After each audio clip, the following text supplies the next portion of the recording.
इस कार्यक्रम के पुण्यार्चक है श्रीमान मोहन लाल जी गदिया, श्रीमती भंवरबाई पुत्रवधू, श्री पदमचंद गदिया, श्रीमती विमला पुत्र पुत्रवधू, श्री नरेश कुमार, श्रीमती राजुल पुत्र पुत्रवधू एवं समस्त गदिया परिवार भीलवाड़ा राजस्थान, श्रीमान त्रिलोक चंद जी गंगवाल, श्रीमती कांता, श्रीमान अशोक, श्रीमती शकुंतला पुत्र पुत्रवधू एवं समस्त गंगवाल परिवार भीलवाड़ा राजस्थान।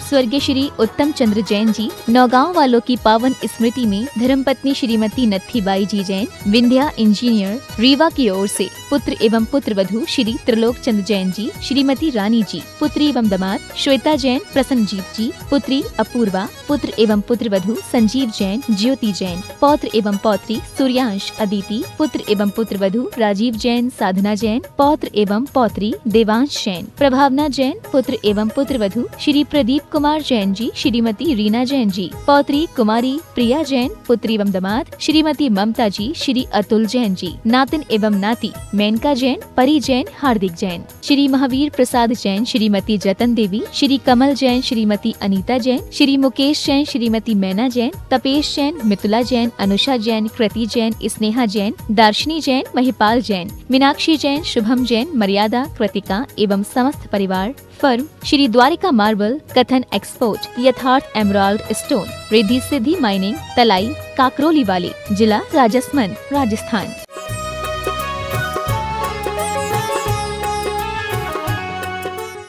सिद्धेभ्यः जय श्री ओम नमः सिद्धेभ्यः जय श्री ओम नमः सिद्धेभ्यः सर्वमंगल मांगल्यं सर्वकल्याणकारकं प्रधानं सर्वधर्माणां जैनं जयतु शासनं जैनं जयतु शासनं। पंच परमेष्टि भगवान की आचार्य श्री गुरुवर कुंद कुंद महाराज की, आचार्य श्री गुरुवर विद्या सागर महाराज की। पलपन स्मरणीय परम पूज्य निर्यापक श्रवण जगत पूज्य मुनि पुंगव सुधा सागर जी महाराज की जय हो, मुनि संघ की जय हो।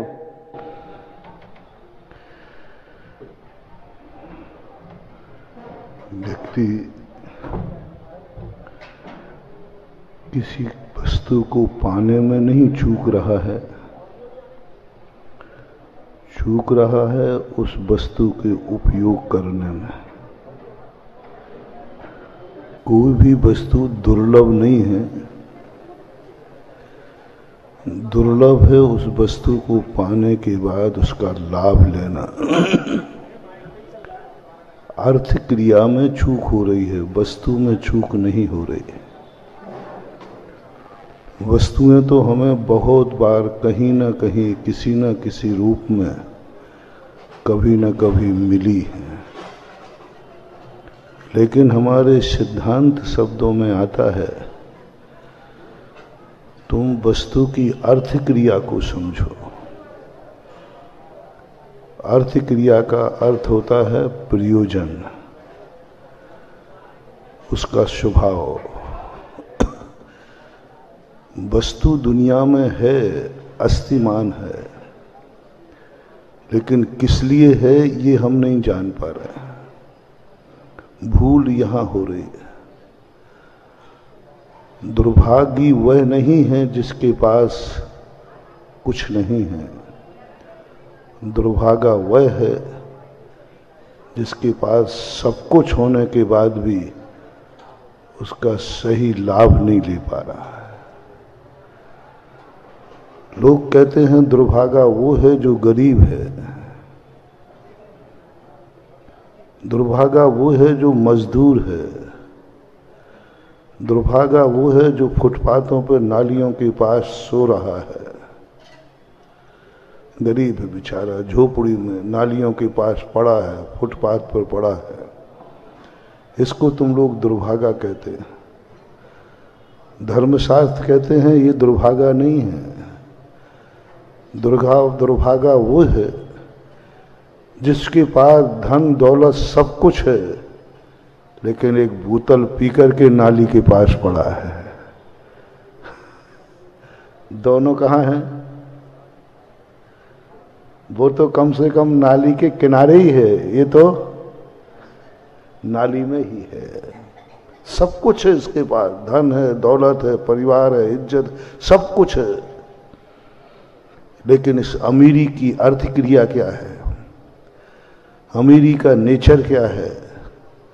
सब कुछ पाने के बाद भी नाली में पड़ा है। अब आप खुद निर्णय करें। एक गरीब है बेचारा, कहीं स्थान नहीं मिला, फुटपाथ पर नाली के किनारे बरसाती लगा करके रह रहा है। और एक बड़ा आदमी जिसके पास पैसा है वो बोतल पी करके नालियों में पड़ा है, सड़क पे पड़ा है, फुटपाथ पे पड़ा है। दुर्भागा कौन? स्पष्ट है कि दुर्भागा यह है, वह दुर्भागा है जो खाने को कुछ भी नहीं है, जो मिलता है वह खाता है। लेकिन दुर्भागा वह है जो विवेक है, सब कुछ है, लेकिन फिर भी विवेकहीन है। ज्ञानी व्यक्ति, जब कोई व्यक्ति होता है, जानता है सब कुछ है, शेर मांसाहारी है, ये दुर्भाग्य नहीं है। लेकिन जब मनुष्य मांसाहारी बनता है तो दुर्भाग्य है। कर्म सिद्धांत बड़ा विचित्र है। जो वंशानुगत मांसाहारी होते हैं, शेर आदि, उनको ज्यादा पाप का बंध नहीं होता, क्योंकि वो कर्म के अधीन है। दुर्भागा तो वो है जो मनुष्य होकर के भी मांसाहारी है। दुर्भागा वो नहीं है जो नीच कुल में जन्मा है, नीच कार्य कर रहा है। दुर्भागा वह है जो उच्च कुल में जन्म करके नीच कार्य कर रहा है। कुल उच्च है लेकिन कार्य नीच है, इसकी दुर्गति है। नीच कुल में जन्म लेकर नीच कार्य करने वाला व्यक्ति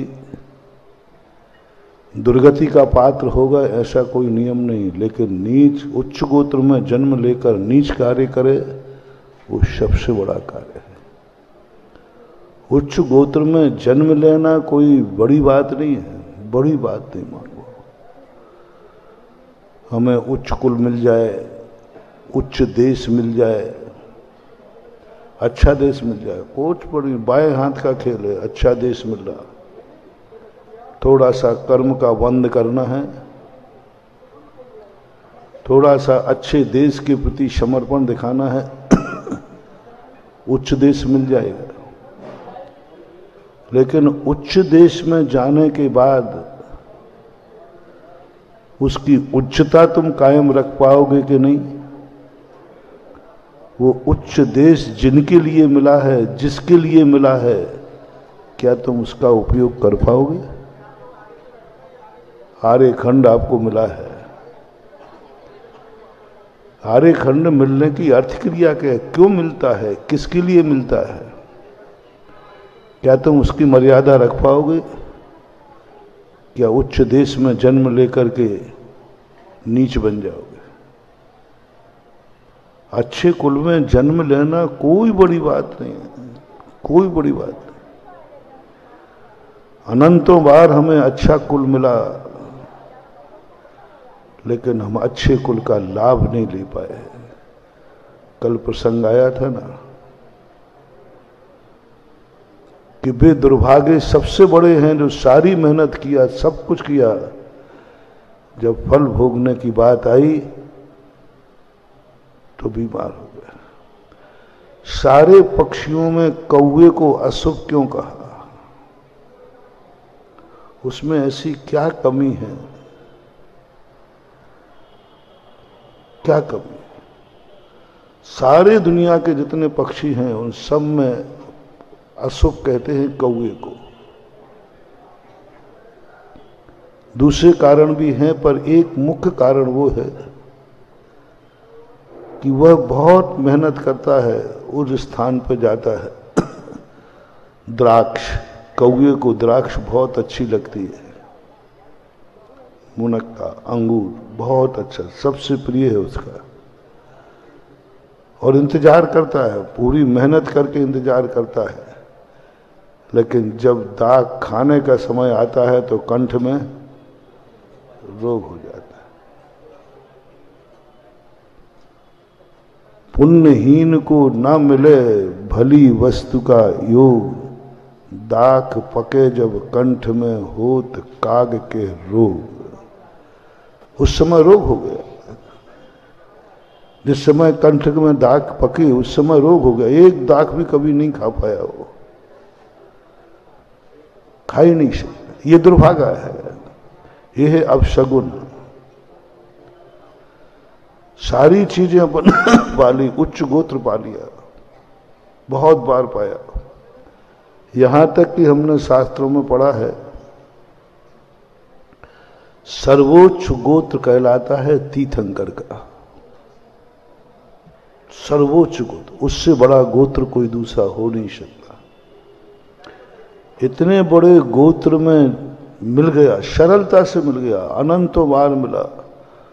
अपन सब लोग तीर्थंकरों की गोदियों में खेल चुके हैं, सुन रहे हो ना? तीर्थंकर की गोदियों में खेल चुके हैं। तीर्थंकरों ने उंगली पकड़ के चलाया है, तीर्थंकरों ने अपने सिर पर हाथ फेरा है,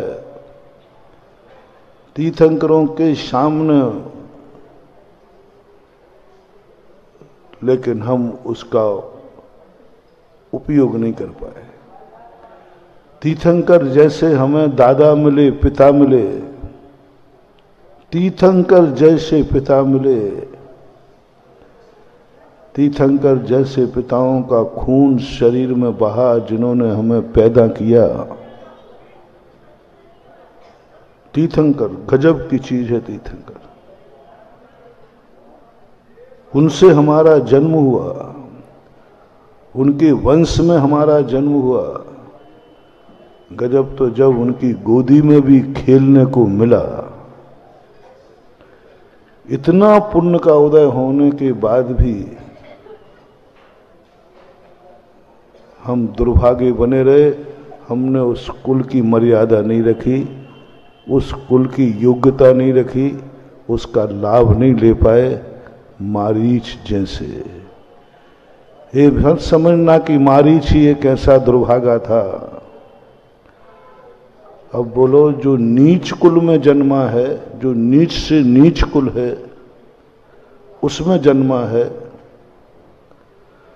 और एक तीर्थंकर के कुल में जन्मा है। नीच कुल वाला तो कम से कम वो भगवान का नाम ले रहा है, भगवान की भक्ति कर रहा है, चलो वो नीच कार्य कर रहा है। लेकिन एक तीर्थंकर के कुल में जन्म लेने के बाद नीच कार्य कर रहा है, मिथ्या दृष्टि है। अब इसमें दुर्भागा कौन? नीच कुल में जन्म लेने वाला दुर्भागा है जो नीच कार्य कर रहा है, या सर्वोच्च कुल में जन्म लेने वाला नीच कार्य कर रहा है? इसमें दुर्भागा कौन? वही शराबी वाली बात, वही नाली वाली बात। तीर्थंकर के कुल में जन्म लेने के बाद भी गजब। मारीच के संबंध में तो जब भी कथानक पढ़ते हैं सारा अहंकार चूर हो जाता है, सारा अहंकार चूर हो जाता है। मैं भारतीय हूँ, मैं जैन हूँ, मेरे माँ बाप इतने अच्छे कुल के हैं, मैं कितना बढ़िया। ये सब मारीच का चरित्र पढ़कर लगता है इससे अच्छा है क्या? तो किस पे अहंकार कर रहा है? क्या मारीच से अच्छा है क्या? तेरा कुल, तेरे माँ बाप, तेरी जाति, तेरा देश, तेरा नगर, तेरा घर, सब कुछ क्या मारीच से अच्छा है? नहीं है। नहीं है तो देख ले, मारीच कुल में जन्म लेने के बाद वह कितनी दुर्गतियों में गया। 8 करोड़ बार गधा बना, 60,000 बार कौआ बना, कैसी कैसी निंदनीय पर्याय उसने प्राप्त की उच्च कुल में जन्म लेने के बाद। इसलिए जैन दर्शन कहता है, तुम्हारे लिए कोई भी वस्तु दुर्लभ नहीं है, सब मिल जाएगी, लेकिन तुम दुर्भागे हो, उसका उपयोग नहीं कर पाओगे, तुम उसका मर्यादा नहीं कर पाओगे, तुम्हारी दुर्गति और होगी। इससे तो अच्छा है कि नीच कुल में जन्मो तो कम दुर्गति है, उच्च कुल में जन्मने की बात करोगे तो ज्यादा दुर्गति है, ज्यादा दुर्गति। कम से कम पशु बनकर के कोई पाप करोगे बुरे तो कोई बात नहीं, ज्यादा पाप का बंध नहीं होगा। कर्म भी कहता है आखिर पशु है, ढोर है। नीच कुल में यदि तुम रह करके कोई नीच कार्य करोगे कोई बात नहीं, नीच कुल है, क्या करे बेचारा, बाप दादे। सबसे ज्यादा खतरा है उच्च कुल वालों को। ये है दुर्भागे, ये है भाग्यहीन, इनकी होगी दुर्गति। जब जब तुम्हें अपने आप को उच्चता की अनुभूति हो, सावधान। जब जब तुम्हें भाव लगे मैं बड़ा पुण्यशाली हूं, बोलो भारत में जन्म लिया तुमने, कुछ गौरव का अनुभव होता है कि मैं भारत में मेरा जन्म हुआ, इस पर मुझे गर्व है। कभी ऐसी फीलिंग हुई तो कह रहा हो, और ये फीलिंग होती है मेरा दुर्भाग्य है कि अमेरिका में जन्म नहीं हुआ, उनके लिए नहीं कह रहा हूं। जिनको कभी गर्व हुआ हो कि मेरा भारत में जन्म हुआ है, बस अब तुम्हारा जिंदगी बहुत खतरे में है। अब तुम्हारे लिए बहुत खतरा हो गया, क्योंकि तुम्हें भारत पे गर्व है, बहुत। उसको नहीं जो भारत पे गर्व नहीं है, जो कहता है काय मुझे तो कोई गर्व नहीं है, बल्कि और कहीं हो जाता भारत छोड़कर, उनको ज्यादा खतरा नहीं, उनको ज्यादा गड़बड़ नहीं। तुम्हें जिस पर गर्व है कि मेरा जन्म भारत में हुआ है, अब तुम्हारे लिए बहुत खतरा मंडरा गया, अब तुम्हारी जिंदगी बहुत रिक्सी हो गई है। दूसरा, जिनको तुम मानते हो, जिस पर तुम्हें गर्व है, क्या गुरु भी तुम्हारे उसको मानते हैं गौरवशाली? क्या तुम्हारे शास्त्रों में आर्यखंड को गौरवमयी लिखा है? क्या तुम्हारे माँ बाप इस देश को गौरवमयी मानते हैं? क्या तुम्हारे पूर्वज इसको गौरवमयी मानते हैं? जितना जितना पहला तो लक्षण बनाओ, क्या तुम अपने आप को गौरवशाली मानते हो? आपको खतरा बढ़ गया इतने मात्र से कि आपको गर्व है कि मेरा जन्म भारत में, बस अब आपको खतरा है, बहुत खतरा है। आप पर तुरंत कैमरे लाइट चालू हो गए हो, अब तुम गड़बड़ नहीं कर सकते। दूसरा और खतरा बढ़ेगा, क्या तुम जिस देश में जन्मे हो, तुम्हारे पूर्वज भी इस देश को गौरवमयी मानते थे क्या? तुम्हारे पूर्वज इसी देश के थे क्या? उनसे पूछो कि आपको भारत देश में जन्म लिए इतने दिन हो गए, कैसा है? यदि उनको गौरवमय लगे तो और खतरा बढ़ गया। फिर तुम यदि किसी गुरु को मानते हो तो गुरु से भी पूछना कि मेरा देश भारत में हुआ है, आपकी दृष्टि में भारत कैसा है? सारे 3 लोक में भारत का आपकी दृष्टि में क्या स्थान है? वो कहें कि वह भारत देश बहुत महान है, बहुत पवित्र है, जिसका भी भारत में जन्म होता है वो धन्य है। अब और खतरा बढ़ गया, क्योंकि जिस देश पर तुम्हें गर्व था उसकी गरिमा तुम्हारे गुरु ने गा दी है। गुरु ने गा दी, गुरु के मुख से निकल गया। अब तुम्हारा खतरा और बढ़ गया, बहुत बड़ा खतरा बढ़ गया। तुम शास्त्र को मानते हो, जिस देश को तुम गरिमामय मान रहे हो, गौरवपूर्ण, शास्त्र में भी उस देश की महिमा लिखी है। अब और खतरा बढ़ गया,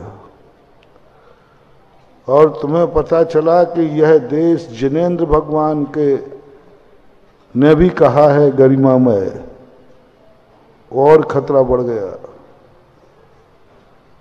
अब और खतरा बढ़ रहा है।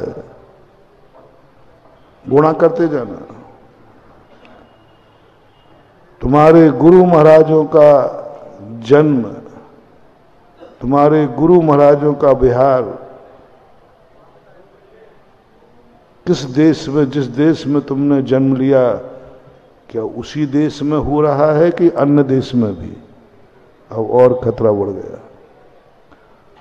और अंतिम खतरा, सबसे बड़ा खतरा, जिन भगवानों को तुम मानते हो वह देश उनके भगवानों की जन्म स्थली है, वह उन भगवानों की साधना स्थली है, वह उन भगवानों की मोक्ष स्थली है जिसे आप मानते हैं।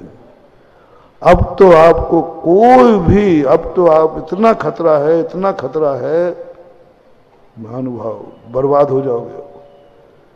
क्योंकि तुमने जिस चीज को गरिमामय माना है वह तीर्थंकरों की स्थिति है। इस भूमि पर तीर्थंकरों ने विचरण किया है, उनके जन्म कल्याणक मनाए गए, उनका गर्भ कल्याणक, मोक्ष कल्याणक, दीक्षा कल्याणक मनाया गया। इस भूमि पर अब आपको खतरा और बढ़ गया, क्योंकि आपको इस देश की महिमा की गौरव तीर्थंकर भगवान तक चली गई। अब आप गड़बड़ नहीं कर सकते। आप अपने मन को रोकिए, रोकिए। जिस देश को तुम अपना गरिमा मान रहे हो उस देश को कलंकित मत कीजिए, उस देश के प्रति विपरीत कार्य मत करिए, क्योंकि उस देश में जन्म लेने से तुम्हें गौरव प्राप्त हुआ है। अब उस भूमि पर गलत कार्य मत करो, क्योंकि वो भूमि तुम्हारे पूर्वजों के लिए भी गरिमामय रही है।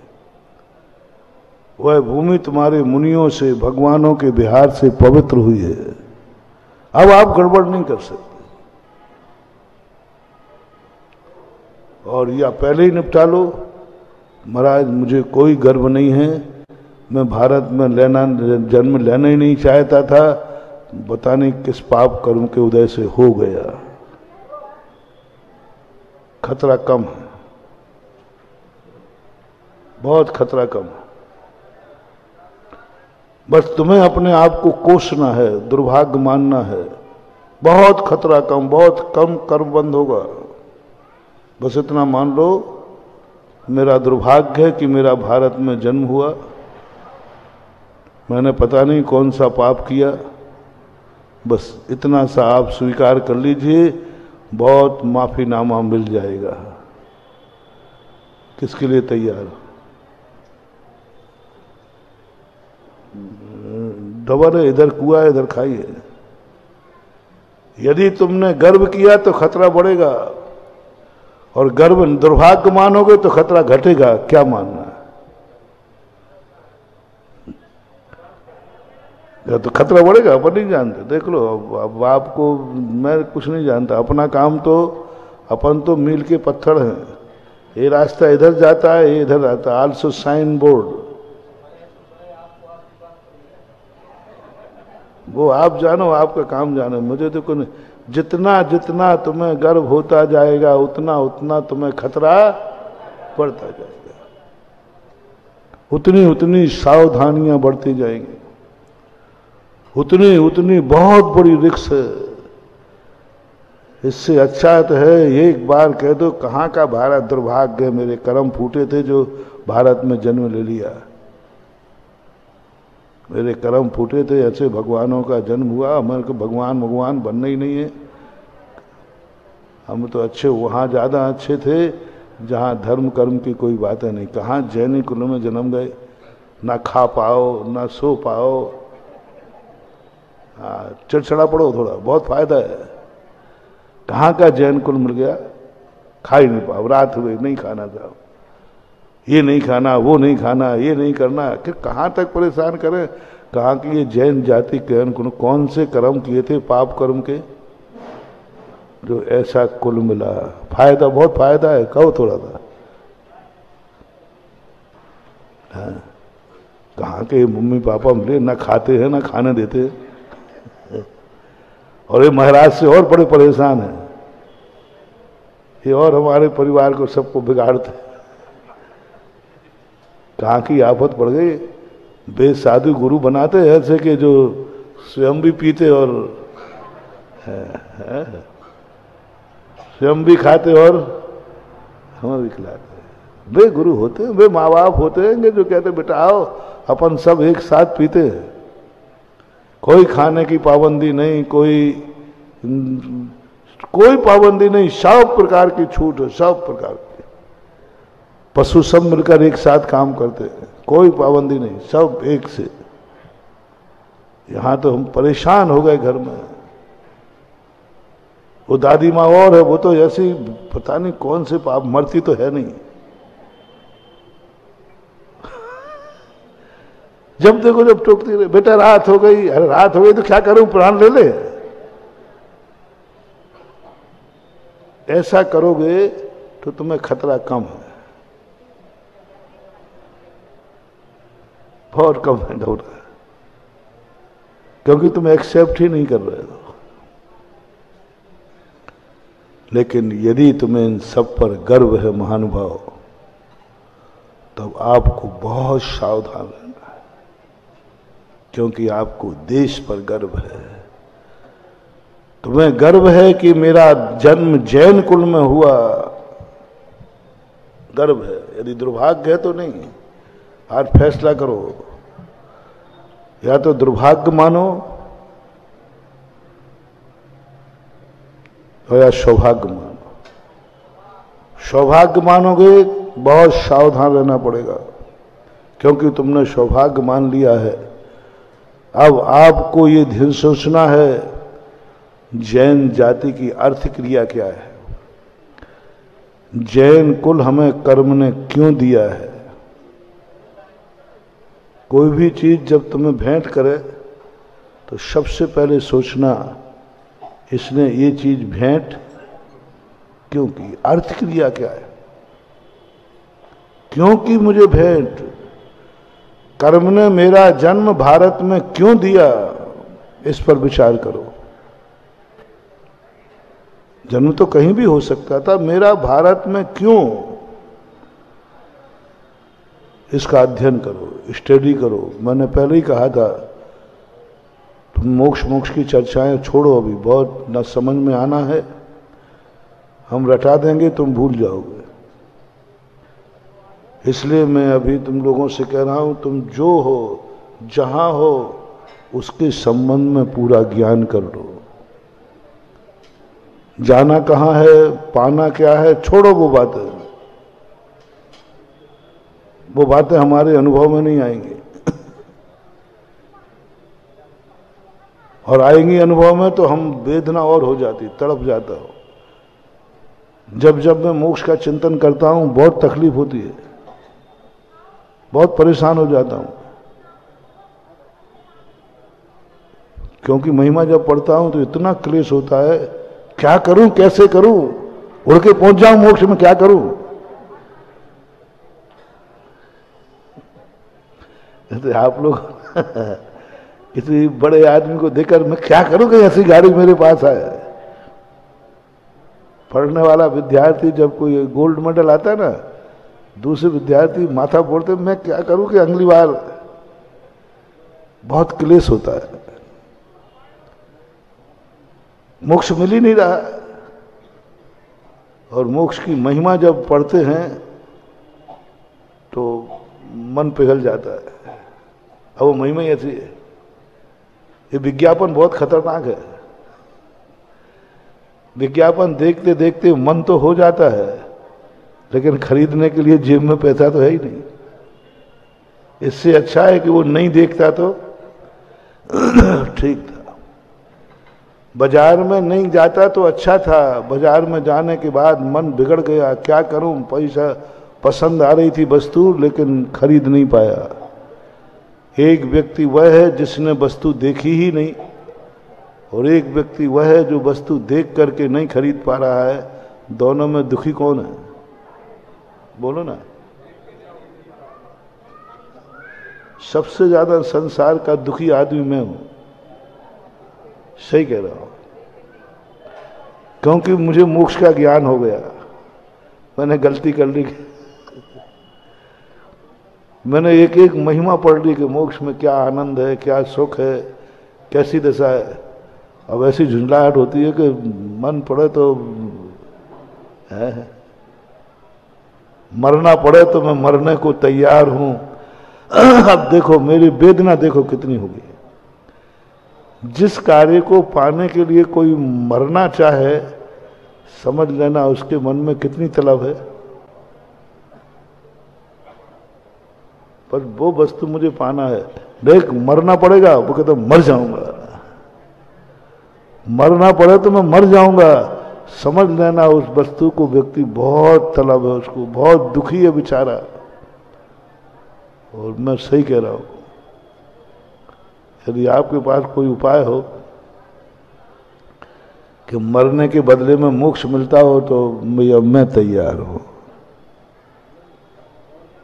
मृत्वापि कृत्वा, मर जा पर तू न जा अनुभव कर, घड़ी घड़ी मत रच तन में। पूज्यवर अमृतचंद सूरी महाराज, जिसका अनुवाद पूज्यवर गुरुदेव ने किया। मैं तैयार हूं मरने को। मृत्वापि, मर करके भी यदि मुझे मिलता है वह मोक्ष, वह शुद्धात्मा अनुभूति, तो मरना कौन सी, बहुत सस्ते में मिल रहा है। मौत के बदले मोक्ष, इससे सस्ता और क्या होगा? दुनिया में सबसे सस्ती कौन है? सबसे सस्ती, कभी भी किसी भी समय दुनिया में सब चीज दुर्लभ है। व्यक्ति का जन्म हर समय हर स्थान पर हो जाए ऐसा कोई नियम नहीं है, लेकिन मौत कहीं भी कभी बहुत सस्ती है मौत। यदि मौत के बदले मोक्ष मिलता है तो मैं तो भाई तैयार, मैं तो फार्म भरे देता हूं कि भाई ले लो मौत, क्या करना, मरना तो कल कोरोना में मर जाता है कि मोक्ष के लिए मर रहा हो। बहुत वो कहते हैं ना, यह तन विष की बेलड़ी, गुरु अमृत की खान, शीश दे यदि गुरु मिले तो भी सस्ता जान। मोक्ष तो इतने सस्ते में मिल जाए मुझे, केवल ज्ञान मिल जाए, मोक्ष मिल जाए, क्या करूंगा जी करके, क्या करूंगा जिंदगी जी करके? मोक्ष में जाकर के बैठूंगा। लेकिन नहीं मिल रहा है, नहीं मिल रहा है। और तलब लगी, क्योंकि अब वो एक बार पढ़ लिया ना, एक बार शास्त्रों में पढ़ लिया, अब वो प्राप्त करूंगा। भैया आप लोग गलती मत करना, मैंने कर ली। क्या तो कुंद स्वामी ने कहा, ऐसा कर, एक उपाय है। उन्होंने कहा कि हम इसलिए पंचम काल में मोक्ष का उपदेश बहुत कम देते हैं आचार्य। उन्होंने कहा देख, अब तूने जो पढ़ लिया ठीक है, जो तू प्राप्त कर चुका है, जो तेरे पास है, बस इसको संभाल ले, आनंद ही आनंद है। मैं नहीं उठूंगा, चाहे बेलें चढ़ जाएं, चाहे सांप चढ़ जाएं, चाहे बिच्छू हो जाएं, चाहे बामी बन जाए। बाहुबली क्या कहते हैं? मैं मुनि पद से संतुष्ट, मुझे मुनि पद से संतुष्ट होते बढ़िया आहार को उठ जाते, पीछे लेके झाड़ देते, और तो और थोड़े सी सूचना मिल जाती तो भगत खड़े हो जाते। महाराज ध्यान करते रहते, अपन लोग खड़े खड़े उनकी बेलें हटा दे। सांप बिच्छू क्या, मच्छर नहीं आना उनमें। मैंने कहा नहीं, मैं संकट झेलने की क्षमता रखता हूं, लेकिन अपने आप को मैं सौभाग्यशाली तो नहीं मानूंगा। मैं मुनि पद से संतुष्ट नहीं हूं, मुझे सिद्ध पद चाहिए, मेरा लक्ष्य है। वो जानते हैं कि मैं जो लक्ष्य बना रहा हूं ये अभाव रूप है, और अभाव रूप मानने में संकट आएगा। बेलें चढ़ेंगी, सांप बामी बनाएंगे, बिच्छू डसेंगे, सब होगा। सब जानते हैं वे बड़े महाराज कोई बुद्धू नहीं है, अपन से बहुत ज्ञानी है। और उन्होंने बोलो वो सफल हुए या फेल हुए? सफल हुए, अंत में उन्होंने पा लिया। तो कान खोल करके तुम भी सुने, हम भी सुने। जिस लक्ष्य को हमारे लिए पाने की ताकत है, पा सकते हैं, उसकी तुम इच्छा करो। पहले देख लो, तुम जिस पर नियत बिगाड़ रहे हो, जिसको तुम पाना चाह रहे हो, क्या तुम पालोगे? क्या पालोगे? तुम्हें समझ में नहीं आए, अपने परिवार में मीटिंग कर लो, क्या हम पालेंगे?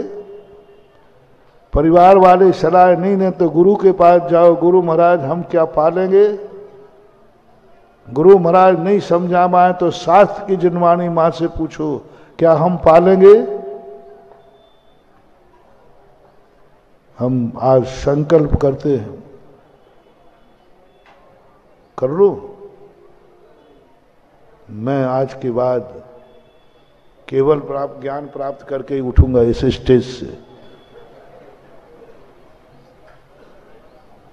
महाराज पंचकल्याणक सामने देखो, उपद्रव मत करो।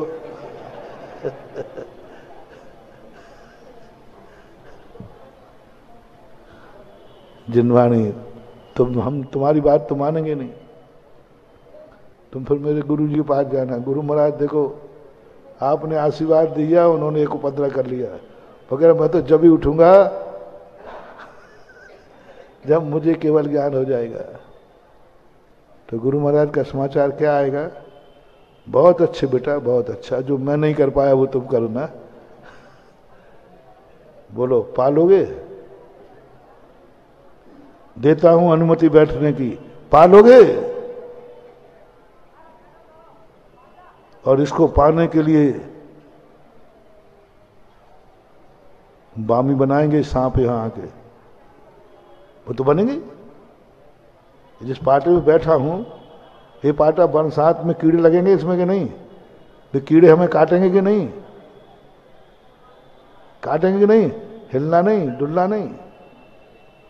बामी लगेगी, सांप चढ़ेंगे, बिच्छू चढ़ेंगे, बेलें चढ़ेंगी, और थोड़ा भी हिल गया तो ध्यान रखना वो भुजंग कोबरा काट लेगा। सांप यदि हिलो डुलो नहीं तो वो पूरा ऊपर में घूम जाओ, कभी नहीं काटता, लेकिन हिल गए तो सोच ले, प्राप्त कर सकेगा? इतने संकट झेल सकेगा? शीतकाल नदी किनारे बैठ सकेगा? देख ले, देख ले, 1 जनवरी का काम तो अभी तक भोग रहा है। वो कुछ नहीं, वो 4 बार शांति धारा की हैकड़ी थी और कुछ नहीं था। खूब जम की ठंड थी, थोड़ी सी ताकत, कुछ नहीं महानुभाव, मुनियों के पास तुम ज्यादा ताकत मत मानना। तुम्हारे में और हमारे में कोई अंतर नहीं है, बस थोड़ी सी एक संकल्प शक्ति है, बाकी शरीर तो जो तुम्हारा है वही हमारा है। तुम्हें जितनी ठंड लगती हमें भी उतनी लगती, तुम्हें गर्मी लगती हमें भी गर्मी लगती, तुम्हें भूख लगती हमें भी लगती, तुम्हें प्यास लगती हमें भी लगती, तुम्हें मच्छर काटता तो दुख होता हमें भी, तो कोई अंतर नहीं है, किंचित बात भी अंतर नहीं है। बस इतना ही है कि हम संकल्प पूर्वक सहन करते हैं, तुम सहन नहीं करते हो, रिएक्शन तो, और थोड़ी सी ज्यादा की नहीं। अक्षय डॉक्टर साहब को बुलाओ, थोड़ी सी ज्यादा की, थोड़ी सी ज्यादा नहीं, ज्यादा बिल्कुल मैंने किया ही नहीं था, इतनी सी ज्यादा कर ली कि एक बार शांति धारा को जाना था तो हम कितने बार चले गए, बस खत्म, सब खेल खत्म कर दिया, सब खेल खत्म। थोड़ी सी भी ज्यादा जिद नहीं कर सकता, थोड़ी सी ज्यादा की तुरंत रिएक्शन है, तुरंत रिएक्शन, कुछ भी नहीं होने वाला। और थोड़ी सी ज्यादा जिद और कर लूं तो वो तो पद मिलेगा नहीं, ये मुनि पद भी हाथ से चला जाएगा। अमृतचंद सूरी महाराज क्या कर रहा है, बैठ गया संकल्प करके केवल ज्ञान प्राप्त करूंगा, थोड़ा अपनी ताकत तो देख ले। हीन संगन के साथ आया है, वो भी नहीं मिलेगा और ये भी जाएगा। हलवा मिले ना माड़े, दो ही दिन से गए पांडे, ये और जाएगा। जिनवाणी से पूछो, नहीं होगा, गुरु ने कह दिया नहीं होगा, नहीं होगा, तो फिर स्पष्ट अपना फार्म वापस ले ले। मैं अभाव में नहीं जीऊंगा क्योंकि उसकी पूर्ति करने की ताकत मेरे पास नहीं है। अब तुम उतर आओ अपने में, संकट भी नहीं आएंगे, मच्छर भी नहीं काटेगा, मच्छर आ भी जाएगा तो भगाने वाले भी 4 लोग खड़े रहेंगे, कोई सांप वामी नहीं बनाएगा क्योंकि तुरंत पाटा बदल दिया जाएगा, थोड़ा सा चुभेगा और पाटा बदल जाएगा। कोई वामी नहीं, कोई पत्थर नहीं फेंकेगा, कोई पत्थर फेंक ही नहीं सकता क्योंकि तू मंगल रूप है, अभाव रूप नहीं, सद्भाव रूप है। और जितना जितना हम अपने आप को सद्भाव में जाएंगे, मैं मुनि हूं, मेरे भाग्य हैं, कोसो, जितना दुआ दे सको दो, जितना दुआ दे सको, कितना भाग्य, जितना जितना तुम भाग्य मानते जाओगे उतना उतना मुनिप्रद मंगलकारी होता जाएगा। जितना जितना हम कुछ भी नहीं कह सकते, जितना तुझे मानना हो। पूज्यवर कुंद स्वामी कहते हैं, मैं वो पुण्यात्मा जीव हूं, इस पंचम काल का सर्वोच्च पद, वो आनंद की अनुभूति करो जो एवरेस्ट का पे जो जाके ध्वजा फहराते हैं। वो एक क्षण का आनंद बताओ ना, वो ध्वजा लेके जाते ना, एवरेस्ट पे जब ध्वजा फहराई जाती है उस समय की अनुभूति देखो उसकी क्या होती है। सैनिक जब युद्ध को जीत करके ध्वजा हाथ में लेता है, अनुभूति देखो क्या होती है, धन्य हो जाता है। बस ऐसे ही तू सर्वोच्च पद को पा चुका है, तू अपने आप को महान सौभाग्यशाली समझ, फिर देख चारों तरफ मंगल ही मंगल होगा, मंगल ही मंगल होगा। अब तेरे जीवन में संकट नहीं, और जिसके जीवन में संकट नहीं उसको मोक्ष नहीं।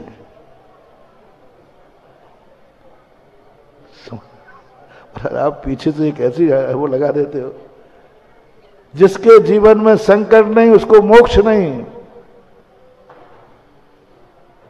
और मोक्ष नहीं चाहिए है तो संकट भी नहीं आएंगे, तेरा मुनि पद सुरक्षित रहेगा। आज इस युग में मैं अरहंत सिद्ध बनने के लिए सिर से पहाड़ फोड़ता रहूं, या जो मुनि पद मिला है इसका निर्दोष पालन करता रहूं, बस महानुभाव। और आपको भी कब मिलेंगे वो अरहंत भगवान, कब मिलेंगे वो सिद्ध भगवान, कब मिलेगा वो समोषण। भाग्यहीन मानो रे, भाग्यहीन मानो, भाग्यहीन कि हे भगवान मैं भाग्यहीन हूं, मैं साक्षात तीर्थंकर का पंच कल्याणक नहीं देख सकता। महाराज कौन से पाप किए? इसी भूमि पर विदेश क्षेत्र में भी भाग्यवान लोग हैं जो साक्षात श्रीमंदर स्वामी के पंच कल्याणक देख रहे हैं, साक्षात समोषण में बैठे हैं, साक्षात जन्म कल्याणक देख रहे हैं, साक्षात सौधर्मेंद्र भगवान का। करो भावना, करो करो, खाओ मन करे, रोते बैठे रहो, दुर्भाग्य कहेंगे। मैं तो सौधर्मन तो हूं नहीं, साक्षात तीर्थंकर मेरू पर्वत पर लेकर कब जाऊंगा, मैं भाग्यहीन हूं। कोसो, मिल जाएगा? मिल जाएगा? नहीं मिलेगा। पंच कल्याण कोसते रहो, विदेश क्षेत्र के कोसते रहो कि वो पंचकर्णा कब देखने को मिलेगा। नहीं मिलने वाला, कोसते रहो। बस अपने पास कौन सा पंचकल्याणक है? हमने देखो, मैंने घटा दिया, सही घटाया, ध्यान रखना। हमारे अरहंत सिद्ध पद बड़े हैं कि नहीं, पहले बताओ भाई, हैं कि नहीं? लेकिन उनको कोसते हुए हीन की भावना करें कि मुनि पद है, उसकी भावना करें। हमें साक्षात पंचकल्याणक नहीं मिला, हम उसको कोसते रहें या जो मिल रहा है इस पर सौभाग्य मान करके कूद पड़े। छोड़ दो भाव, छोड़ दो भाव। साक्षात सिद्ध भगवान का दर्शन कब होगा, कब भगवान मुझे अरहंत बनेंगे, हम बड़े भाग्यहीन हैं। अरे क्या भाग्यहीन है? भाग्यहीन का शब्द निकाल दो, भाग्यहीन का शब्द निकाल दो। हम वो भाग्यशाली है कि अभिनंदन नाथ भगवान के सामने खड़े हैं, मेरे सामने बैठे। आओ भाग्य मेरो उदय आयो, दरस प्रभु जी को लख रहे हो। हम हीन भावना है, सिद्ध भगवान कब मिलेंगे? अरे कौन से मिल गए? ये तो मिल गए ना। बस कह दो आज कि संसार इस पंचम काल में सबसे बड़ा श्रावक पुण्यात्मा वो है जो भगवान के दर्शन कर रहा है, अभिषेक कर रहा है। इससे बड़ा भाग्यशाली कौन होगा? मैं सबसे बड़ा भाग्यशाली हूं। देखो उस गंदोदक में क्या चमत्कार आता है। दोनों सोचना, हाँ भगवान अभिषेक कर रहा हूं, काम चला रहा हूं, है। अब आप साक्षात नहीं मिले तो मूर्ति से चला रहा हूं, कुछ नहीं हो रहा, कुछ नहीं होने वाला। अभी से गंदोदक व्यर्थ जाएगा। और इसी गंदोदक में इतनी भावना भालो, इससे बड़ा भाग्य और क्या होगा? इससे बड़ा पुण्य क्या होगा? आज संसार का सबसे बड़ा भाग्यशाली मैं हूं कि प्रभु मैं तेरा नहन कर रहा हूं। बस उस समय सौभाग्य मान लो, पौबारा है वो गंदोदक ऐसा चमत्कारी होगा, रिद्धि सिद्धिदायक होगा। बड़े कलश में बहुत पानी भी भरोगे तो भी वो आधा रहेगा तो अशुभ है। छोटे कलश में थोड़ा भी पानी रहेगा, भरा हुआ रहेगा, सगुन ही सगुन है, सगुन ही सगुन। कलश को अवभाग्य मानो। बस जो तुम कर रहे हो उसको समझो। जो पंच कल्याण आपके सामने आ रहा है, बस कह दो सब लोग अपने अपने घरों में, हमसे बड़ा भाग्यशाली इस दुनिया में कोई नहीं है। हम उस ललितपुर में जन्मे हैं जहां पंच कल्याणक हो रहा है। मैं सबसे बड़ा पुण्यात्मा हूं। मैं कोरोना में क्यों नहीं मरे? कोरोना में ललितपुर में कोई मरे हैं कि नहीं है? अब देखो मैं थोड़ा मुंह फट हूं, मुझे ये तकलीफ है, तुम लोग क्यों नहीं मरे?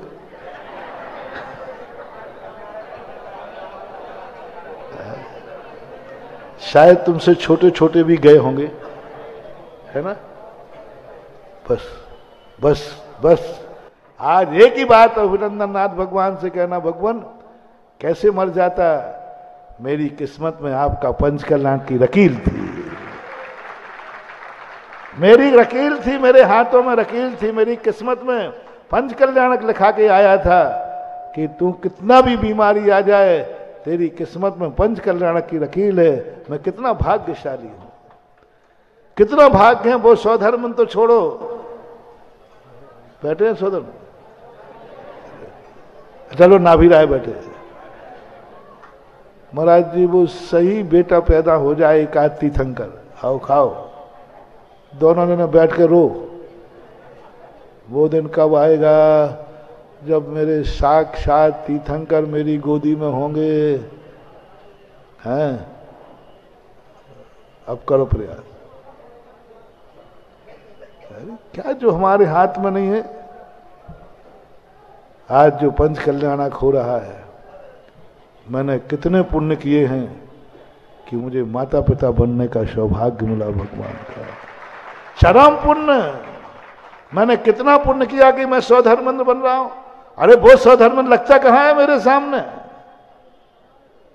स्वर्गों का स्वधर्मंद मेरे सामने लगता कहां है?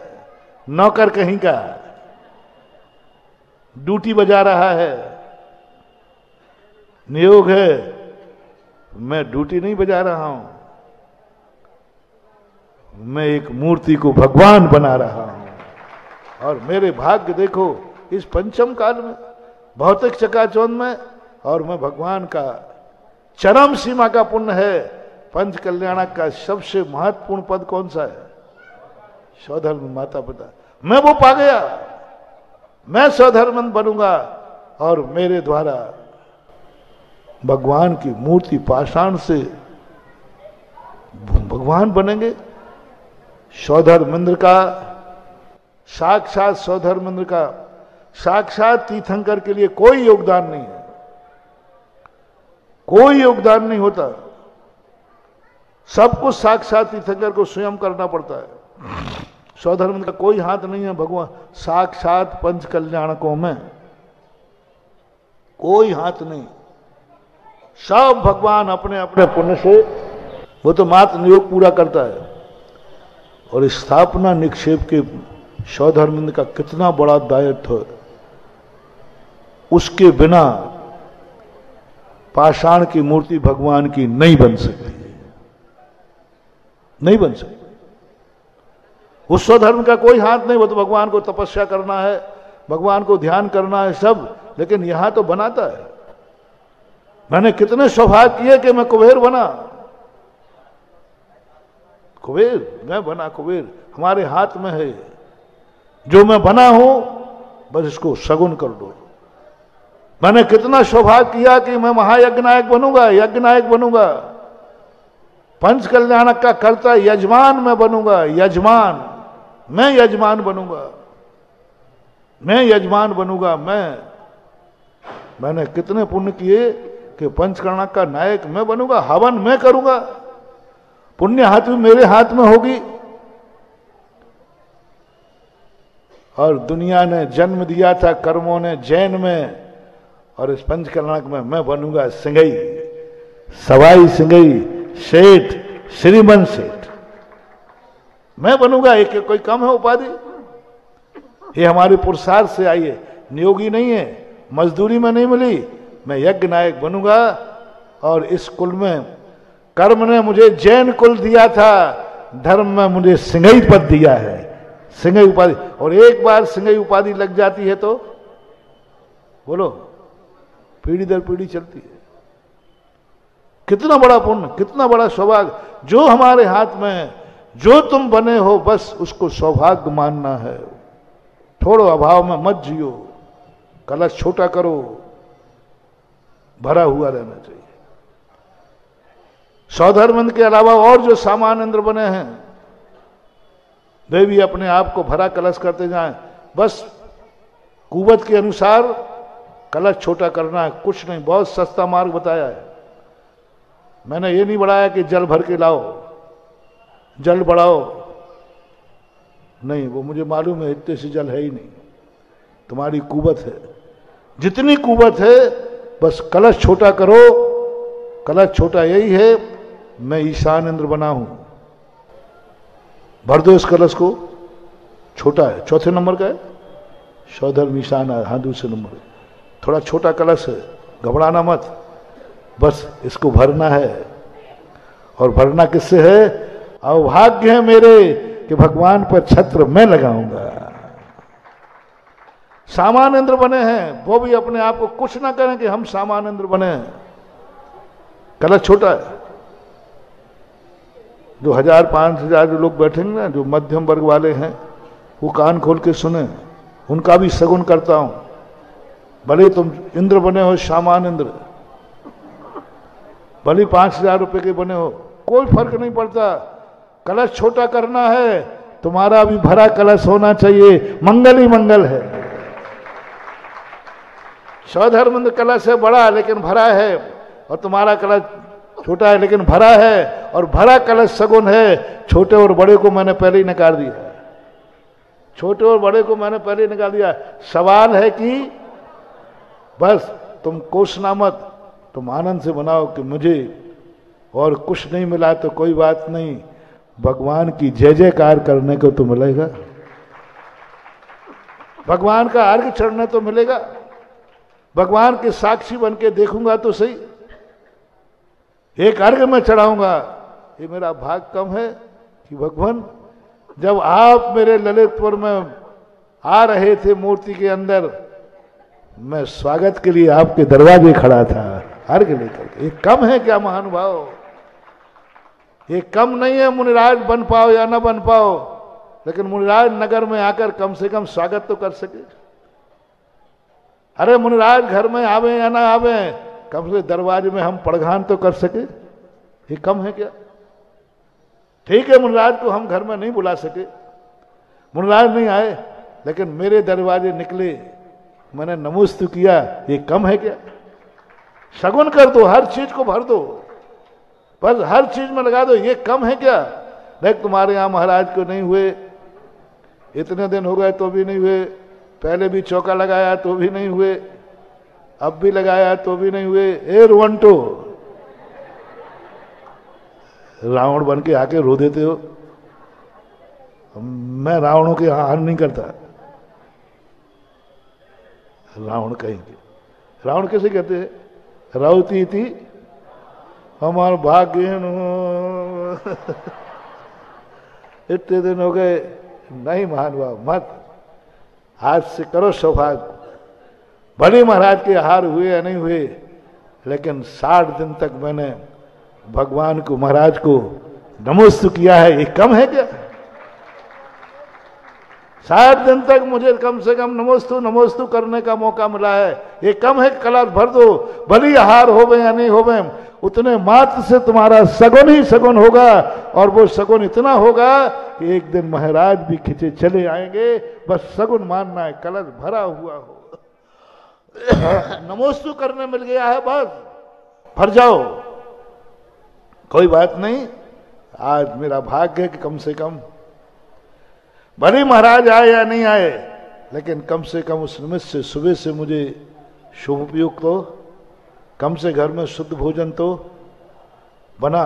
कहीं ना कहीं से पॉजिटिव कर लो, कहीं ना कहीं से पॉजिटिव करो, और जैसे तुम्हारा पॉजिटिव हुआ, बस महानुभाव पुण्य बढ़ना, निशक्ति जागरण, अपने अपने चमत्कार बता रहा हूं।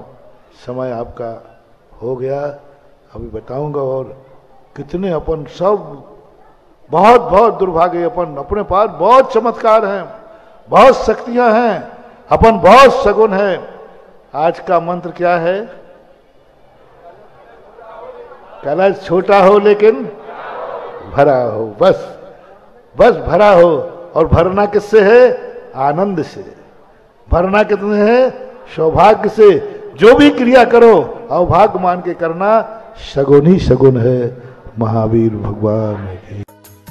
इस कार्यक्रम के पुण्यार्चक थे श्रीमान मोहन लाल जी गदिया, श्रीमती भंवरबाई पुत्रवधू, श्री पदमचंद गदिया, श्रीमती विमला पुत्र पुत्रवधू, श्री नरेश कुमार, श्रीमती राजुल पुत्र पुत्रवधू एवं समस्त गदिया परिवार भीलवाड़ा राजस्थान, श्रीमान त्रिलोक चंद जी गंगवाल, श्रीमती कांता, श्रीमान अशोक, श्रीमती शकुंतला पुत्र पुत्रवधू एवं समस्त गंगवाल परिवार भीलवाड़ा राजस्थान।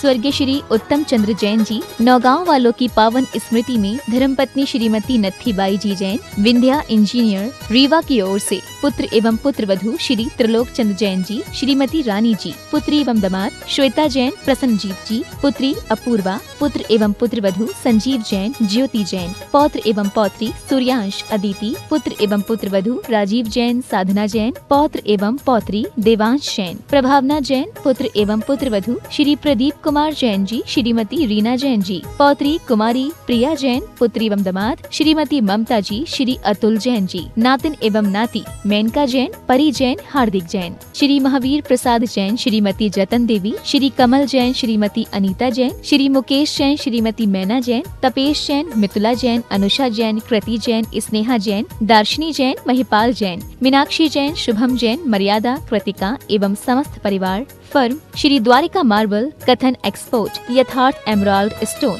रिद्धि सिद्धि माइनिंग, तलाई, काकरोली वाली, जिला राजसमंद, राजस्थान।